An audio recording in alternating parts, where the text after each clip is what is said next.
Now that the NCAA cannot prevent the sharing of revenue with athletes, does this, in effect, mean the end of the NCAA? Absolutely not. I wish, but absolutely not. And Stephen A., as you know, I've long been a proponent of paying college athletes, especially the football and the basketball players, whatever they're worth on the open market, which is more and more and more, and way, way more than they are paid right now with their scholarships, their room, board, and tuition. In a way, I feel like the NCAA won this lawsuit, even though they quote-unquote lost. If I'm reading this correctly, what this judge ruled is that the max a player can make is $20,000 to be paid to him after he's gone, after he's out of school, after he has left school. That would be a maximum of $5,000 a year for 4 years. And this is only for those whose schools maximize the use of their name and their likeness. Not sure how you even differentiate. But in this case, the top stars in college, let's do football, after they're finished, their 4 years of eligibility, then their school has to write them a check for 20 grand, only 20,000. Johnny Manziel, what would have happened at, once he leaves Texas A&M, you say, hey, Johnny, we owe you $20,000. Well, he'd laugh, wouldn't he? 20 grand, which is why he was signing memorabilia as fast as he could sign it, right? Again, breaking the rules, because the rules are the rules.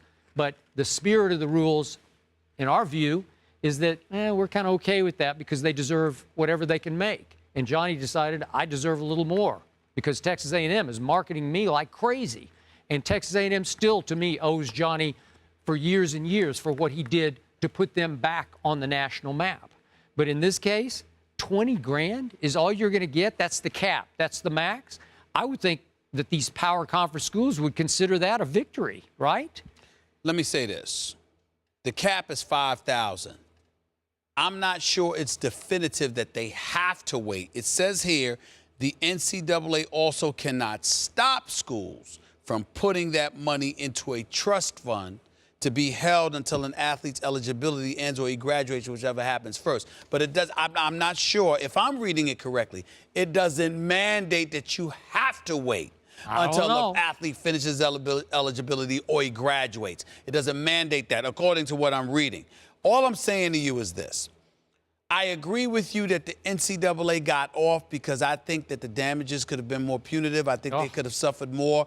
I don't think that the judge came down as hard against them as everybody's trying to come across.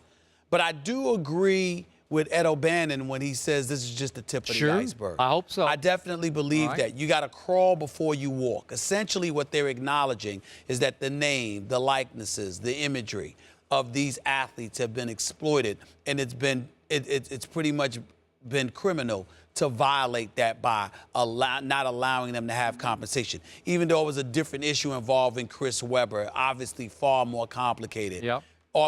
Do we have those problems with Chris Webber? If he was able to profit off of his name, his imagery, his likeness? Of course not. Terrell Pryor. During his years in school, exactly, right? Exactly, during his years in school. Yeah. Why? Because they're trying to get money. They're trying to get money. Shabazz Napier complaining about food and all of that stuff. They had to address that problem. Terrell Pryor, selling paraphernalia, whatever the case is, at the tattoo parlor and stuff like that. Does that happen? No. There's a list. There's a host of guys. Johnny Football. Okay, but maybe Bryant, it does happen. Maybe it still happens because they're thinking, I can't touch that money until I'm finished. But that's what I'm saying to you. So that's why I'm saying I'm not sure if it's finite, if it's definitive, that it's money that they cannot touch while they're in school. That's the drift I got from reading what you read. I feel you. And even if you put it in a trust fund, well, again, you still can't touch it until you get out of there. But it says here it cannot stop the school from putting it into a trust fund or giving it to them once they graduate. It doesn't mandate that they absolutely must wait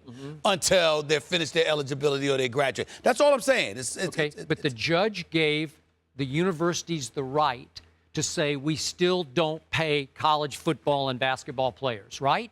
Because there's no money exchanging hands until they're gone, maybe on to pro but if you did that, then you've opened the door for the athlete then to come and say, excuse me, why do we have to wait? Why can't I get that money now? Whereas before, there was no money to be gotten at all because you had the Mark Emmets of the world and others saying, we give you a scholarship. We think that more than does the trick. And they keep bringing up See, this is what I want, and that's why I think this is a step in the right direction.